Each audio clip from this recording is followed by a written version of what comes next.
Boa noite, queridos irmãos, graça e paz a todos. É um grande privilégio estar aqui junto com os irmãos para cultuarmos e adorar o nosso Deus e também fazer aqui a exposição do texto bíblico. Rogo para que o Espírito Santo esteja falando aos nossos corações nessa noite, que a palavra que vai ser ministrada seja aplicada aos nossos corações, para que possamos estar frutificando, refletindo a imagem de Cristo através da nossa conduta. Eu quero pedir aos irmãos para abrir a palavra de Deus no Evangelho do nosso Senhor Jesus Cristo, segundo escreveu Marcos, no capítulo 6. Marcos, capítulo 6, vamos estar lendo do versículo 30 ao versículo 44. Estaremos fazendo a leitura de modo alternado, eu estarei lendo os versículos pares e os irmãos os versículos ímpares. Marcos, capítulo 6, versículo 30, do versículo 30 ao 44.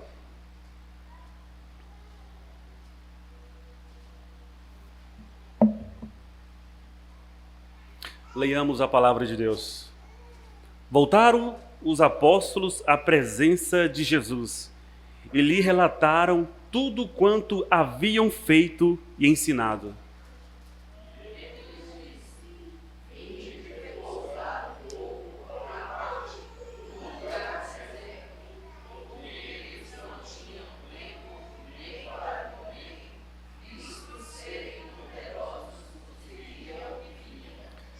Então foram sós no barco para um lugar solitário.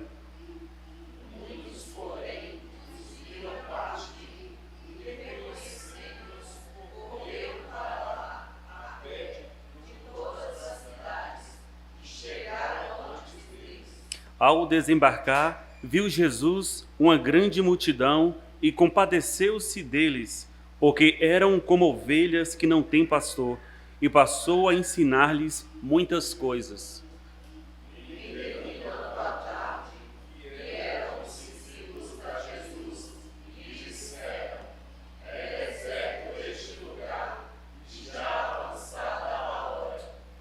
Despede-os, para que, passando pelos campos ao redor e pelas aldeias, comprem para si o que comer.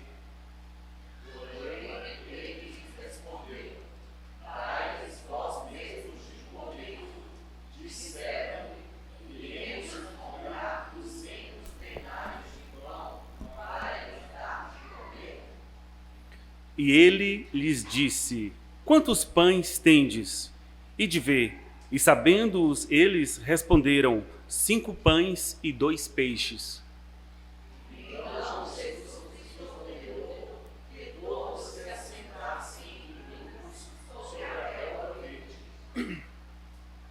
E o fizeram, repartindo-se em grupos de 100 em 100 e de 50 em 50.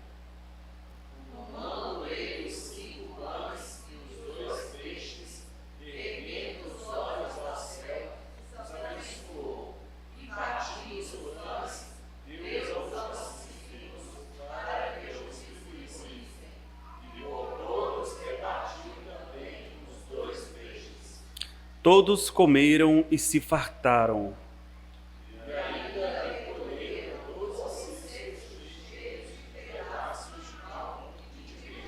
Os que comeram dos pães eram 5.000 homens. Oremos. Ó Deus, nós te louvamos e te agradecemos, ó Pai, pela a providência do Senhor sobre as nossas vidas, pelas bênçãos imerecidas.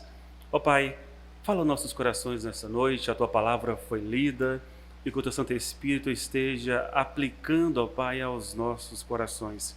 Assim oro no nome santo de Cristo Jesus. Amém.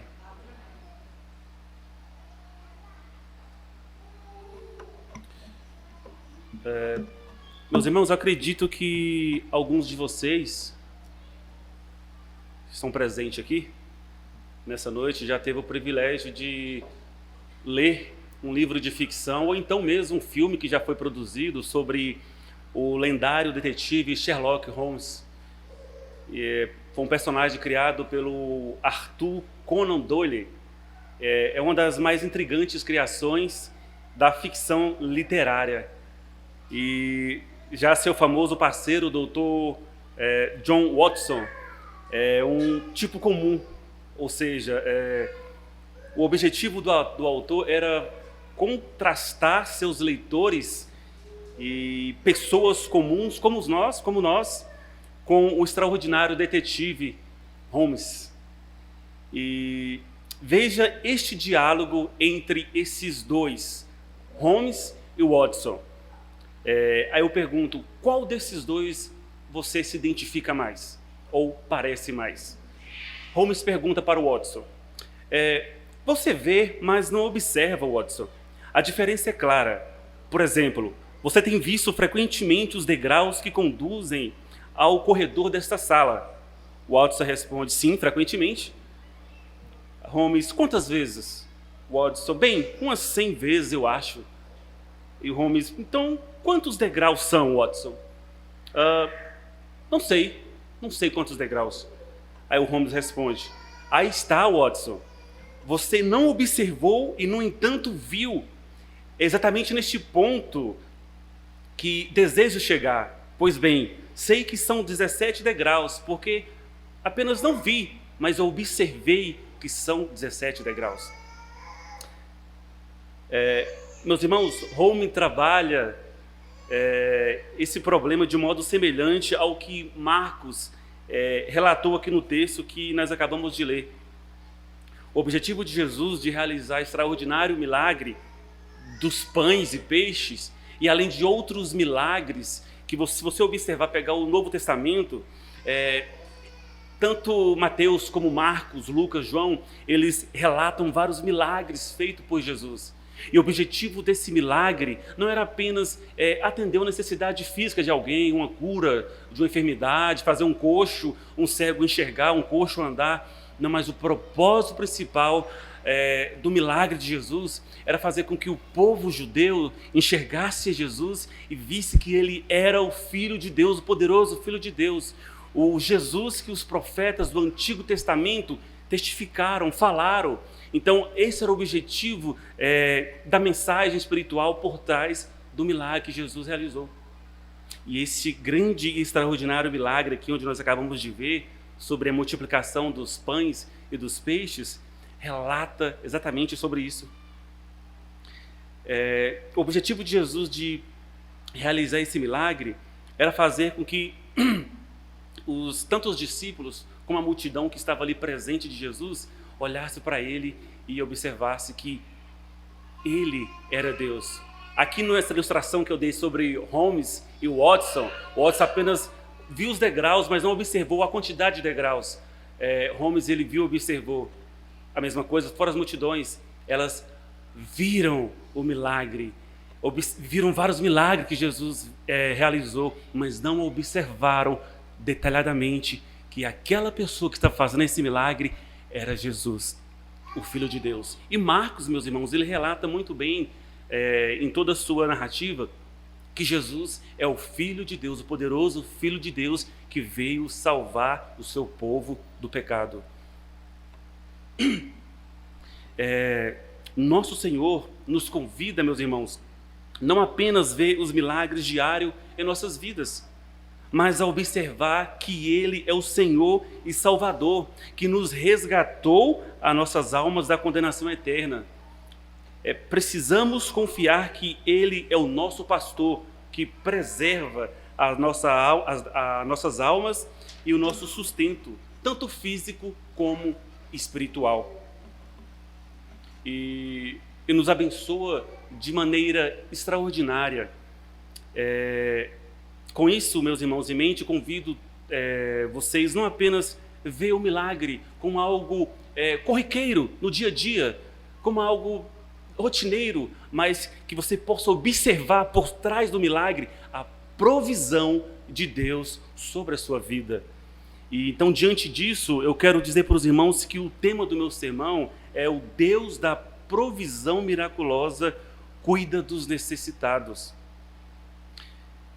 Se você observar no contexto dessa narrativa, do texto aqui de Marcos 6, do capítulo 6, do versículo 30 ao 44, se você observar detalhadamente, Marcos ele coloca o martírio de João entre a missão dos 12 ou dos apóstolos, entre o milagre da multiplicação entre o milagre da multiplicação do peixe e do pão. A ênfase que Marcos dá aqui na morte de João Batista, meus irmãos, é uma prefiguração da morte de Cristo Jesus. É para mostrar que aquele que morreria tragicamente, aquele que morreu tragicamente na mão de Herodes, que foi João Batista, que foi degolado a cabeça, Jesus Cristo, Filho de Deus, haveria de morrer pela mão dos líderes judaicos. Então Marcos fez uma prefiguração. Se você observar no contexto anterior aqui, ele vai dizer que Jesus instruiu os 12 e como ele enviou eles para pregar o evangelho. E logo de repente ele coloca a morte de João, como fosse algo assim sem sentido, mas é para enfatizar que a morte de João é uma prefiguração de Cristo Jesus, que haveria de morrer pela salvação do seu povo. E então, eu peço aos irmãos que acompanhem mais uma vez, eu vou fazer novamente aqui a leitura do texto de Marcos, do capítulo 6, do versículo 30 ao versículo 34. E voltaram os apóstolos à presença de Jesus e lhe relataram tudo quanto havia feito e ensinado. E lhes disse, vinde repousar um pouco à parte, num lugar deserto, porque eles não tinham tempo nem para comer, visto serem numerosos os que iam e vinham. Então foram a sós no barco para um lugar solitário. Muitos, porém, os viram partir e, reconhecendo-os, correram para lá a pé de todas as cidades e chegaram antes deles. Ao desembarcar, viu Jesus uma grande multidão e compadeceu-se deles, porque eram como ovelhas que não têm pastor, e passou a ensinar-lhes muitas coisas. Meus irmãos, como eu frisei novamente aqui, o tema do meu sermão, e eu dividi aqui em 3 pontos o meu sermão. O primeiro ponto diz respeito ao Deus da provisão, demonstra compaixão com os necessitados, que vem aqui do versículo 30 ao 34. Jesus, ele percebeu, meus irmãos, a necessidade dos discípulos de descansar, de repousar um pouco, porque eles vieram de uma viagem missionária, onde foram pregar o evangelho, anunciando o reino de Deus, a cidade de Jerusalém. E quando eles foram até Jesus, dizendo: mestre, em teu nome nós pregamos o evangelho, em teu nome espíritos imundos saíam das pessoas eram curadas, mestre. Mas Jesus percebeu que eles estavam muito fadigados. E Jesus falou assim: ok, tudo bem, vamos a um lugar tranquilo, deserto, solitário. Quando a Bíblia fala aqui sobre um lugar deserto, é um lugar solitário, um lugar assim, não povoado, onde pessoas habitavam, um lugar tranquilo, onde eles pudessem repousar e comer, porque eles não tinham comido. A demanda da atividade missionária e do serviço na obra de Deus era muito grande, então eles não tinham tempo para comer. E Jesus aqui enfatiza a importância do descanso. É importante descansarmos, tanto se nós prestamos serviço para a obra de Deus, e também se nós também trabalhamos numa empresa, nós precisamos descansar. O reverendo Lucas, ele está de férias merecidas, meus irmãos, descanso merecido. É preciso descansar. Imagina se a pessoa trabalhasse 12 meses seguido, sem um descanso, aí emendava o próximo ano para trabalhar, ele ficava só o caco, o trabalho dele não ia desenvolver. Então é necessário que nós descansamos e repousamos aqui para então reabastecer a nossa bateria e seguir em frente na missão na qual Deus nos chamou.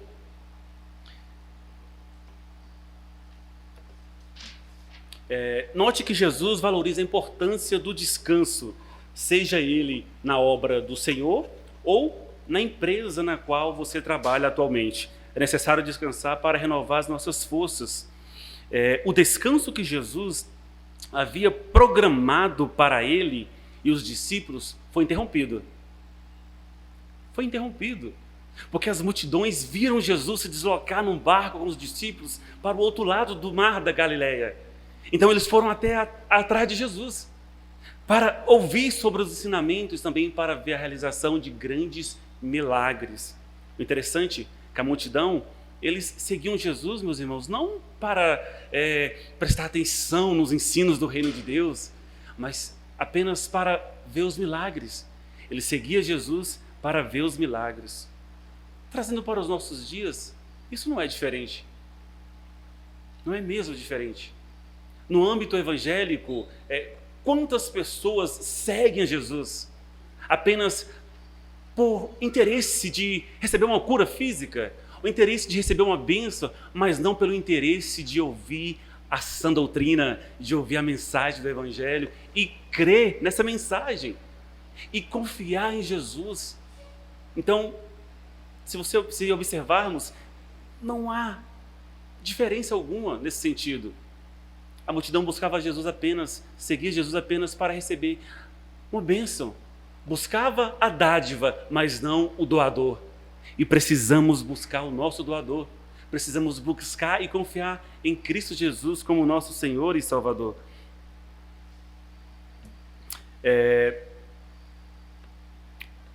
Aqui Jesus, ele vê aquelas ovelhas como ovelhas sem pastor. Aquelas pessoas eram pessoas que viviam dispersas. Não tinha um líder que cuidasse delas. Jesus, ele se preocupou com aquelas pessoas porque elas não têm pastor. Uma imagem frequente no Antigo Testamento para o fracasso dos líderes de Israel, como aconteceu com a geração de Israel sob o governo do rei Acabe. Lá em 1 Reis, no capítulo 22, 17, o autor relata que então disse e vi todo Israel disperso pelos montes, como ovelhas que não têm pastor. E disse o Senhor: estes não têm dono, torne cada um em paz para a sua casa. Assim também, lá em Ezequiel 34, do versículo 1 ao 10, o autor relata que Deus reprovou a atitude daqueles pastores, pois eles pensavam apenas no seu próprio umbigo, no seu próprio interesse, não estava nem aí pelo povo de Israel, por aquelas ovelhas que carecia do ensino bíblico, do ensino da palavra de Deus. O autor fala que Deus reprovou a atitude daqueles líderes judaicos. Quantos falsos pastores, meus irmãos, existe hoje que não está nem aí pela igreja de Cristo Jesus? Ensinam falsos ensinamentos. Eles não querem saber da verdade do Evangelho. E devido a isso as pessoas ficam perdidas, não têm conhecimento da doutrina, ficam como uma folha, o vento bate aqui, vai para um lado, joga na outra, bate no outro e vai para o outro, ficam desorientadas, sem direção, sem propósito de vida. E Jesus, olhando para aquelas pessoas, ele poderia muito bem assim: estou aqui com meus discípulos, vou tirar um momento aqui de descanso, porque ninguém é de ferro. Ele poderia negligenciar aquelas pessoas e não vai embora. Outro dia eu curo, outro dia eu ensino. Não. Ele se preocupou. O texto diz que ele se compadeceu. Ele teve compaixão daquelas pessoas, porque elas eram ovelhas que estavam perdidas e carecia de um pastor que ensinasse a verdade do Evangelho. Ao contrário disso, ao contrário desses falsos líderes, desses falsos pastores, Jesus se apresenta às ovelhas perdidas da casa de Israel, meus irmãos, como o pastor messiânico de que Moisés havia falado. Lá em Números 27, do versículo 16 ao 17, Moisés vai dizer: o Senhor, autor e conservador de toda a vida, ponha um homem sobre essa congregação que saia adiante deles, e que entre adiante deles, e que os faça sair, e que os faça entrar, para que a congregação do Senhor não seja como ovelhas que não têm pastor. Meus irmãos, Jesus vê essas ovelhas da casa de Israel sem direção e sem propósito de vida. Essas ovelhas, a ovelha sem pastor é a ovelha que está em perigo. Uma ovelha que não tem pastor é uma ovelha que está em perigo, é uma ovelha que não tem ninguém sobre a vida dela para direcioná-la, para dizer: é por aqui, não é por esse caminho, é por esse caminho. Não tem nenhum líder. Então Jesus identifica esse erro e Jesus demonstra compaixão para ensinar o povo sobre as verdades do reino de Deus, mostrando que ele é aquele que os profetas do Antigo Testamento haviam dito, haviam falado. A Bíblia muitas das vezes retrata nós como ovelhas de Jesus. Ele, como nosso pastor, deu sua vida para nos salvar. Somos ovelhas indefesas, fracas e impotentes. Não conseguimos cuidar de nós mesmos. Por isso a necessidade de nós confiarmos nesse nosso bom pastor, que não nos deixa faltar nada, que nos supre tanto espiritualmente através da sua palavra, como materialmente. Se os irmãos observarem aqui, Jesus, ele faz Marcos faz essa comparação entre Jesus e o que os profetas falaram, era para que o povo olhasse para Jesus e visse, ele é o Filho de Deus, mas o povo estava cego, com o coração duro, não conseguia enxergar quem era Jesus. Uma breve ilustração diz respeito à diferença entre o cristianismo e o paganismo, é bem ilustrada nas ações de uma seita religiosa lá na Índia, que contrata pessoas para cuidar de insetos, valorizar o inseto mais do que a pessoa. Isso em um país onde as pessoas morrem diariamente de fome, padecendo de necessidade.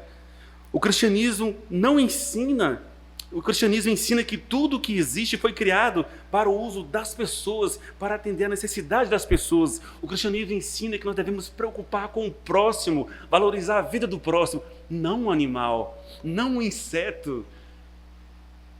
Pergunto, será que você tem se preocupado mais com o seu cachorro de estimação, gato, papagaio, mais do que um mendigo de rua que fica ali na rua pedindo esmola? Você tem se preocupado mais com isso ou do que a sua necessidade espiritual? Você tem preocupado mais com seus interesses ou com a necessidade física de seu vizinho? Como você reage com uma circunstância imprevista, uma mudança em seus planos? Ou então como você reage quando os seus planos são interrompidos inesperadamente? Deixe essas perguntas aqui, meus irmãos, apenas para que você reflita sobre qual seria a sua reação, sua resposta. Você agiria de compaixão? Ou você apenas negligenciaria a necessidade do seu próximo? E Jesus, ele não negligenciou. Ele necessitava de descanso com os discípulos, mas mesmo assim ele foi lá e começou a ensinar, a atender a necessidade daquela multidão. Então fica essa pergunta para refletirmos. Se de fato nós agiríamos como Jesus, compadecendo das pessoas, atendendo a sua necessidade, tanto física, ensinando a verdade do Evangelho, ou atendendo a sua necessidade material, dando alguma coisa que aquela pessoa necessita para alimentar-se. Então fique essa pergunta para refletirmos. E com isso eu passo para o segundo ponto, meus irmãos, que diz respeito. O Deus da provisão, ele dá oportunidade para crescer na fé. Do versículo 35 e 38, peço que os irmãos acompanhem a leitura que estarei fazendo. E declinando a tarde, vieram os discípulos a Jesus e lhe disseram, é deserto este lugar, e já avançada a hora, despede-os para que, passando pelos campos ao redor e pelas aldeias, comprem para si o que comer. Porém ele lhes respondeu, dai-lhe vós mesmo de comer. Disseram-lhe, iremos comprar 200 denários de pão para lhe dar de comer? E ele lhes disse, quantos pães tendes? Ide ver. E sabendo eles responderam, 5 pães e 2 peixes. Meus irmãos, depois de um dia intenso de cansaço, de ministrar o Evangelho, de realizar vários milagres, Jesus curou muitos enfermos juntamente com os discípulos, e à medida que o tempo passava e o cair da tarde ia chegando, os discípulos começaram a ficar preocupados. Talvez cochichou um com o outro. Será que o mestre não percebeu que o sol está indo embora, está escurecendo, e essa grande multidão está aqui faminta, com fome, porque ele não dispersa, manda embora para que esses povos alimentem, e no outro dia, mestre, dá continuidade no ensino. Meus irmãos, o medo, a dúvida, a preocupação começou a tomar de conta do coração dos discípulos, e ele se aproximou de Jesus e começou a dizer, mestre, dispersa eles, mestre, manda eles embora, já está tarde, mestre. Então, meus irmãos, o medo tomou de conta do coração daqueles discípulos, a ponto de pedir para Jesus mandar aquela multidão embora. Eles estavam num local deserto, isolado, onde não havia padaria para comprar pão, onde não havia supermercado para comprar um alimento, para dar àquele povo. Marcos relata que esse local onde eles estavam tinha relva verde, grama verdejante. Então, daí podemos perceber que não era um lugar deserto, onde tinha aquele sol escaldante, só tem areia, onde a nossa cabeça dói de tanto sol. Então, nesse tipo de deserto, é um lugar isolado, onde não havia nenhuma cidade, nenhum povoamento, e onde as pessoas estavam ali carecendo, perecendo de fome. No deserto, meus irmãos, Jesus não apenas cuida e trabalha ali no coração daquela multidão, mas ele também trabalha no coração dos discípulos. Ele começa a testar a fé dos discípulos, se de fato eles iam ali crer, confiar na providência de Deus, na soberania divina. Enquanto os discípulos estavam focados no problema e na falta de recurso financeiro para alimentar aquela grande multidão, Jesus estava no controle da situação e já tinha a solução do problema em vista, em suas mãos. A resposta de Jesus aos discípulos: "Dê-lhes vocês algo para comer", o Dr. D.A. Carson, ele vai dizer que isso deve ter sido um teste tanto para a fé dos discípulos, que esperavam que Jesus fizesse algo em relação à situação. O fato de Jesus pedir para os discípulos alimentar a multidão foi simplesmente, meus irmãos, para testar a fé deles. Para testar a fé deles. Simplesmente isso. Jesus não queria que eles fizessem algo a mais do que isso. Mas, tanto que eles viram que era impossível. É impossível alimentar essa multidão com apenas 5 pães e esses peixes. João relata lá no capítulo 6 que era um garotinho que estava ali entre a multidão. E quando Jesus pede para que eles idem ver, e eles encontram um garotinho com 5 pães e 2 peixes. 5 pães e 2 peixes. Para os olhos dos discípulos, era impossível alimentar aquela multidão. Isso mostra que a fé deles estava na falta de dinheiro e não no Deus da provisão. Meus irmãos, diante da pergunta de Jesus, era para que os discípulos lembrassem dos muitos milagres. Eles andaram com Jesus. Eles viram vários milagres que Jesus realizou. Transformou a água em vinho. Acalmou a tempestade. Curou aquela mulher cananeia que vinha seguindo Jesus. Ele fez vários milagres. Era para ele dizer assim: "Mestre, sabemos que tu és o Filho de Deus. E cremos que, se eu quiser, pode fazer com que essa pedra aqui se transforme em pão. Mestre, cremos que o Senhor pode fazer com que pão caia do céu e alimente essa multidão, assim como o Senhor alimentou aquela multidão no deserto." Lá no Antigo Testamento, os nossos pais foram alimentados por ti, mestre. Mas isso não foi a resposta deles. A resposta deles, meus irmãos, foi de dúvida, foi de incredulidade, de não crer em Cristo. Mas não foi assim que eles responderam para Jesus. Os discípulos responderam para Jesus que era necessário 200 denários para alimentar aquela quantidade de gente. Na época, um denário era equivalente ao salário de um dia de trabalho. O pastor Augusto Nicodemos explica que o valor correspondia mais precisamente a 8 meses de salário. Ou seja, apenas uma pequena fortuna para alimentar aquela multidão. Depois de Jesus perguntar quantos pães os discípulos haviam encontrado, meus irmãos, responderam: 5 pães e 2 peixes. Nada mais, somente isso. Mesmo vendo que isso não era nada para tão numerosa multidão, a possibilidade de Jesus criar o alimento necessário nunca passou pela cabeça deles.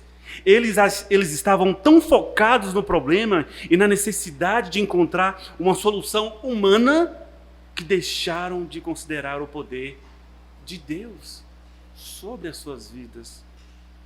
Não vamos ser tão duros, meus irmãos, com os discípulos, tão cruéis com eles, porque somos tão ruins ou piores do que eles.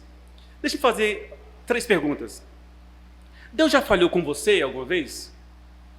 Você já teve uma necessidade genuína que Ele não atendeu? Você já ouviu falhar em cumprir uma promessa que Ele fez? São 3 perguntas, mas o fato de que Deus nunca falhou conosco e nunca falhará. Assim como Deus salvou nossa alma da condenação eterna e perdoou os nossos pecados, Ele é quem nos sustenta através da sua palavra, nos alimentando espiritualmente e também suprindo as nossas necessidades materiais. Para os olhos dos discípulos era impossível, mas para Jesus tudo é possível. Trago aqui um exemplo de fé, irmãos, bem interessante, bem ilustrado no encontro de Jesus com um oficial romano em Cafarnaum. O oficial romano foi encontrar-se com Jesus e pediu para que Jesus curasse o seu servo, o seu empregado, porque ele estava doente e precisava de uma cura. E ele foi até Jesus e pediu para Jesus curar ele. E Jesus, então vamos à sua casa. Ele, não, mestre, não precisa o senhor ir até a minha casa, basta apenas uma palavra sua. Eu reconheço a sua autoridade, eu também sou autoridade.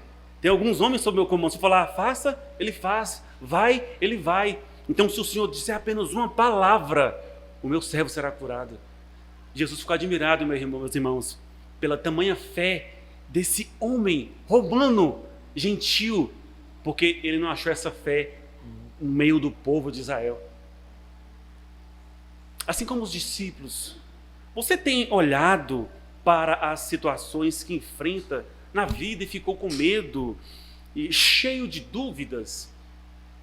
Você já olhou para uma necessidade física e se perguntou se vai dar certo ou se vai piorar?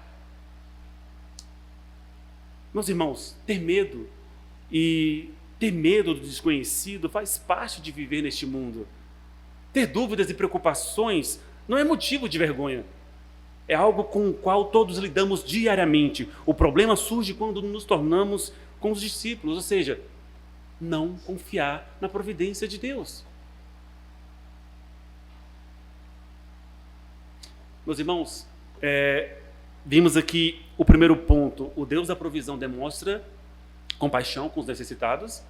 O Deus da provisão dá oportunidade para crescer na fé. E agora eu caminho para o terceiro ponto, que diz respeito, o Deus da provisão revela a sua divindade através do milagre da multiplicação dos pães. Jesus revela a sua divindade para aquele povo. Acompanhe mais uma vez a leitura da palavra de Deus do versículo 39 ao 44. Então Jesus lhes ordenou que todos se assentassem em grupo sobre a relva verde e o fizeram repartindo-se em grupo de 100 e em 100, e de 50 em 50, tomando ele os 5 pães e os 2 peixes, erguendo os olhos para o céu, os abençoou e partindo os pães, deu aos discípulos para que os distribuíssem, e por todos repartiu também os 2 peixes. Todos comeram e se fartaram, e ainda recolheram 12 cestos cheios de pedaço de pão e de peixe. Os que comeram dos pães eram 5.000 homens. O fato da grama estar verde no deserto indica que era primavera. Tanto que, se você observar lá no capítulo 6 de João, ele vai dizer que era época de Páscoa, e onde a cidade estava toda povoada, cheio de turista, na cidade de Jerusalém. E devido a isso, Marcos esclarece que o local era bem apropriado para que aquela multidão pudesse sentar ali e receber os ensinamentos de Jesus. Quando Jesus ordenou para que todos se assentassem em grupos de 100 e 50, meus irmãos, ali na grama, era para que eles lembrassem da divisão feita por Moisés lá em Êxodo 18, 21, separando a nação em grupos militares, dividindo em grupos de 1.000, 500, 100 e 10. Além disso, essa provisão milagrosa de Deus para Israel no deserto aponta para uma reunião escatológica do povo de Deus no último dia, quando Jesus reunir a sua igreja. Meus irmãos, Jesus, ao fazer isso, ao fazer essa multiplicação dos pães, era para que o povo lembrasse que lá no deserto Deus providenciou o pão, o maná. Quando Jesus fez essa separação de grupo de 50 em 10, era para que o povo lembrasse que lá no deserto Moisés também fez essa mesma separação. Era para que o povo lembrasse: ei, ele é o Messias, ele é o Jesus que os profetas relataram, que os nossos pais nos ensinaram quando eram pequeninos, crianças. É ele o Filho de Deus. Então essa era a intenção de Jesus, fazer isso. Mas eles não reconheceram Jesus. Eles estavam apenas interessados na dádiva, estavam apenas interessados na bênção, e não no próprio Deus, e não no próprio Senhor Jesus Cristo. Enquanto os discípulos, meus irmãos, estavam ali olhando para o problema, Jesus apenas olhou para a situação como um problema, mas como olhou para a situação não como um problema, mas como uma oportunidade para confiar no Pai Celestial e glorificar o seu nome. Quantas vezes nós reclamamos, se tivéssemos dinheiro suficiente para comprar aquilo ali, seria tão bom, viu? Pena que não tenho esse recurso financeiro. Isso é uma realidade que muitas vezes enfrentamos, mas Jesus nos ensina a confiar na providência de Deus, a confiar no seu poder, a confiar na sua soberania. Jesus olhou para o céu e abençoou os pães e os peixes, depois deu aos discípulos, meus irmãos, para distribuir ao povo. Eu imagino os discípulos pegando o cesto aqui na mão, carregando o cesto e pegando o pão e dando para o povo. Era apenas 5 pães e 2 peixes. E foi dando, e olhava para o cesto: oxe, não vai acabar o pão? Não vai acabar o peixe? Eu imagino eles observando: por trás disso está a mão poderosa de Deus, por trás disso está a provisão do Deus celestial. Acredito que o texto diz que todos comeram e se fartaram. A ideia de fartar aqui é que eu não quero mais não, estou satisfeito, tá? Não quero mais não quero mais. Então se fartaram em bonança e sobraram 12 cestos de pães e de peixe. Meus irmãos, nosso Deus é poderoso para fazer infinitamente mais do que pedimos ou pensamos, conforme o seu poder que opera em nós. Note que foram alimentados todos, 5.000 homens. Mas Mateus, lá no capítulo 14, 21, acrescenta: além de mulheres e crianças. O Dr. R6 Sproul, ele vai dizer que, fazendo uma conta, chega mais ou menos entre 15 a 20 mil pessoas que foram alimentadas ali no deserto por Cristo Jesus. Alguns teólogos liberais, meus irmãos, faz uma negação desse milagre de Jesus. Por isso que os 4 evangelhos, eles relatam esse milagre dos pães, eles dão uma importância, uma ênfase a esse milagre dos pães, porque muitos teólogos liberais, eles negam, eles alegam que naquela multidão havia um garotinho com 5 pães e os peixes e começou a distribuir o seu almoço para as pessoas, e outras pessoas viram aquilo, se compadeceu, viu o ato generoso daquela criança e começou a distribuir o seu almoço, e todos começaram a distribuir sua comida. Mas, se isso é verdade, por que sobrou 12 cestos de pães e peixes? Então isso mostra uma interpretação falsa e equivocada desses teólogos liberais. Meus irmãos, Deus usou uma menininha chamada Maria para trazer um bebezinho ao mundo que cresceria e morreria em uma pequena cruz, em uma pequena colina, em um pequeno país chamado Israel. Mas em sua morte, Jesus proveria salvação a todos que o receber. suprindo suas necessidades básicas para o sustento do corpo e o alimento da alma através da tua palavra. Você que está aqui nesta noite, desafio você, sim, você mesmo, desafio você a procurar observar as numerosas evidências ao redor da provisão abundante de Deus sobre a sua vida. Desafia a sua fé a ser mais confiante nas promessas, na providência de Deus, Pai Celestial. Que você tenha em mente a provisão milagrosa de Deus em sua vida diária. Quer você veja ou não, Deus tem suprido as nossas necessidades diariamente. Caminhando para o fim, meus irmãos, o Deus da provisão miraculosamente se compadece de nós, suprindo nossas necessidades espirituais e materiais, dando-nos oportunidade para crescermos na fé e confiar no poder e na provisão de Deus diariamente sobre as nossas vidas. Amém? Vamos orar? Pai, nós queremos agradecer ao Senhor pela Tua palavra, Pai, que é riquíssima. Ela nos traz tantos ensinamentos, ó Deus. Esse texto que nós lemos e meditamos, ó Deus, é um texto bem conhecido por todos, que muitas das vezes nós fazemos uma leitura e passa assim meio que desprevenido, ó Pai, a grandeza e o poder do Senhor emanando, ó Pai, desse texto, ó Pai. Muitas das vezes nós estamos apenas focados, ó Pai, no problema, na situação que nós enfrentamos diariamente, mas esquecemos, ó Pai, quem nós fomos antigamente e quem nós somos agora.